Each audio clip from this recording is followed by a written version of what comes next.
RSSനെതിരെ എന്തും പറയാമെന്ന് അഹങ്കരിക്കുന്നവർക്ക് ഇനി കോടതി വരാന്തയിൽ നിന്ന് വേർപ്പൊഴുക്കേണ്ടി വരും. പുറത്ത് വലിയ വായിൽ ഗീർവാണം മുഴക്കുകയും കോടതിയിലെത്തുമ്പോൾ തടിയൂരാൻ വിചിത്രമായിട്ടുള്ള ന്യായങ്ങൾ പറയുകയും ചെയ്ത കോൺഗ്രസ് മന്ത്രി പ്രിയങ്ക് ഖാർഗെയെ അക്ഷരാർത്ഥത്തിൽ തൊലിയുരിച്ചു വിട്ടിരിക്കുകയാണ് കോടതി. RSSനെ അനാവശ്യമായി കയറി ചൊറിഞ്ഞാൽ ഇനി വിവരമറിയും എന്ന ശക്തമായിട്ടുള്ള താക്കീതാണ് ഈ കോടതി വിധി.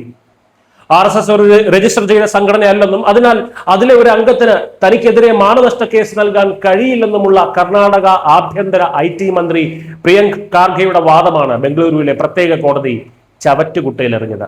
ഖാർഗെയുടെ വാദം തികച്ചും അസ്വീകാര്യവും കഴമ്പില്ലാത്തതുമാണെന്ന് കോടതി വ്യക്തമാക്കി.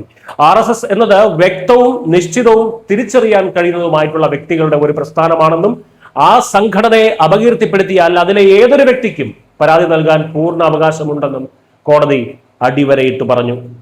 ഇതോടെ ഭാരതീയ ന്യായ സംഹിതയിലെ 356 വകുപ്പ് പ്രകാരം പ്രിയങ്ക് ഖാർഗെയ്ക്കും കോൺഗ്രസ് നേതാവ് മുഹമ്മദ് ഹാരിസ് നലപ്പാടിനുമെതിരെ വിചാരണ തുടരാൻ കോടതി ഉത്തരവിട്ടു. കഴിഞ്ഞ വർഷം ഒക്ടോബറിലാണ് ഈ കേസിന് ആസ്പദമായിട്ടുള്ള സംഭവം നടക്കുന്നത്. RSSനും അതിലെ അംഗങ്ങൾക്കുമെതിരെ തികച്ചും അടിസ്ഥാനരഹിതവും അപകീർത്തികരവുമായിട്ടുള്ള പ്രസ്താവനകൾ ഈ നേതാക്കൾ നിരന്തരം മാധ്യമങ്ങളിലൂടെ നടത്തി. ഇതിനെതിരെ ബംഗളൂരുവിലെ തേജസ് എന്നൊരു സാധാരണ സ്വയം സേവകൻ ഒട്ടും ഭയമില്ലാതെ തന്നെ കോടതിയെ സമീപിച്ചു. അധികാരത്തിന്റെ ഹുങ്കിൽ നിന്നുകൊണ്ട് RSSനെ അധിക്ഷേപിച്ച മന്ത്രിക്ക് പക്ഷേ കോടതിയിലെത്തിയപ്പോൾ ആ ധൈര്യം ഉണ്ടായിരുന്നില്ല. കേസിൽ നിന്നും വഴുതി മാറാൻ RSSന് രജിസ്ട്രേഷൻ ഇല്ലെന്നും ഔദ്യോഗിക അംഗങ്ങളില്ലെന്നുമുള്ള തികച്ചും ഭീരുത്വം നിറഞ്ഞ സാങ്കേതികത്വത്തിന് പിന്നിൽ ഒളിക്കാനാണ് മന്ത്രിയും കൂട്ടരും ശ്രമിച്ചത്. എന്നാൽ കോൺഗ്രസ് നേതാക്കളുടെ ഈ ഇരട്ടത്താപ്പ് കോടതിയിൽ കൃത്യമായി പൊളിഞ്ഞു വീണു. പ്രസംഗിക്കുമ്പോൾ RSS അംഗങ്ങൾ എന്നും സ്വയം സേവകർ എന്നും പറഞ്ഞ് അധിക്ഷേപിക്കുകയും എന്നാൽ കോടതിയിൽ വരുമ്പോൾ മാത്രം രക്ഷപ്പെടാൻ വേണ്ടി അങ്ങനെ ഒരു സംഘടനയേ ഇല്ല എന്ന് പറയുകയും ചെയ്യുന്ന ഇരട്ടത്താപ്പ് അനുവദിക്കാനാവില്ലെന്ന് കോടതി മുഖത്തടിക്കുന്നത് പോലെ വ്യക്തമാക്കി. നിയമപ്രകാരം ഒരു കൂട്ടായ്മയെ അംഗീകരിക്കാൻ അതിന് രജിസ്ട്രേഷനോ ഔദ്യോഗിക അംഗത്വ രേഖകളോ ആവശ്യമില്ലെന്ന BNS നിയമങ്ങൾ ചൂണ്ടിക്കാട്ടി കോടതി ഓർമ്മിപ്പിച്ചു.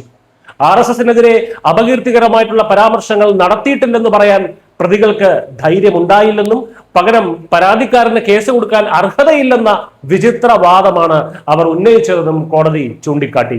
ചുരുക്കത്തിൽ രാഷ്ട്രീയ ലാഭത്തിനു വേണ്ടി ദേശീയ പ്രസ്ഥാനങ്ങൾക്ക് നേരെ ചെളിവാരി എറിയുന്നവർക്കുള്ള ശക്തമായ താക്കീതാണ് ഈ കോടതി വിധി. അധികാര ഗർവിൽ എന്ത് നുണയും പറയാമെന്ന് കരുതിയ ഒരു പ്രമുഖ മന്ത്രിയെ നിയമത്തിന്റെ പിൻബലത്തോടെ ഒരു സാധാരണ സ്വയം സേവകൻ മുട്ടുകുത്തിച്ചിരിക്കുകയാണ്.